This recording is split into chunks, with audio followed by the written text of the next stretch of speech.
கோவில்பட்டி அருள் தரும் ஸ்ரீ செண்பகவல்லி அம்மன் திருக்கோயில் ஐப்பசி திருக்கல்யாண தேரோட்டம். வெகு விமர்சையாக நடைபெற்ற திருத்தேரோட்டத்தில் திரளான பக்தர்கள் பங்கேற்பு.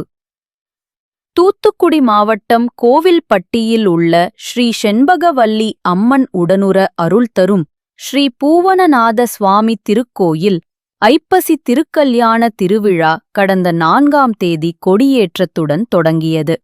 இதை அடுத்து நடைபெற்ற விழாவில் ஒவ்வொரு நாளும் சுவாமி அம்பாள் பல்வேறு வாகனங்கள் மற்றும் அலங்காரத்தில் வீதி உலா வந்து பக்தர்களுக்கு அருள் பாலித்தார். விழாவின் முக்கிய நிகழ்வான திருத்தேரோட்டம் இன்று மிக வெகு விமர்சையாக நடைபெற்றது.